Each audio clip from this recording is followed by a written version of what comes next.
La riforma sanitaria regionale ha la necessità di partire dal basso, almeno secondo gli esponenti del Movimento 5 Stelle in Consiglio regionale, che con la loro proposta presentata stamane riguardo il comparto sanitario del Friuli, Venezia Giulia, aprono la possibilità ai cittadini di portare contributi da inserire in una nuova riforma. In pratica, partendo dalle mozioni avanzate dai consiglieri grillini, i cittadini potranno integrare, secondo le proprie esigenze e in base a ciò che riterranno importante, un nuovo testo della riforma sanitaria che i consiglieri poi revisioneranno e metteranno in ordine. Il tutto per sottolineare un aspetto molto importante, quello di portare la politica fuori dalle questioni organizzative, aspetto che per i 5 Stelle troppe volte ha condizionato un modello operativo non uniforme per tutte le realtà della regione. C'è poi da considerare anche un mero aspetto finanziario, ma i consiglieri pentastellati non hanno dubbi. Una volta raccolte le idee si riuscirà a mettere tutto nero su bianco. Un anno e mezzo dalla votazione della riforma sanitaria continuano le proteste dei cittadini del comitato, queste che porteranno nei prossimi mesi anche alla richiesta di un referendum abrogativo della riforma.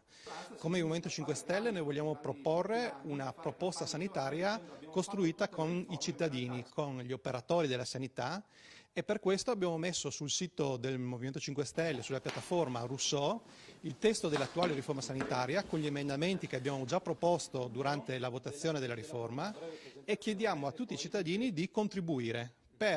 L'obiettivo è quello di andare a sostituire l'attuale riforma che, nonostante il centro-sinistra sostenga, metta al centro la persona, in realtà ha messo al centro solamente gli interessi della politica.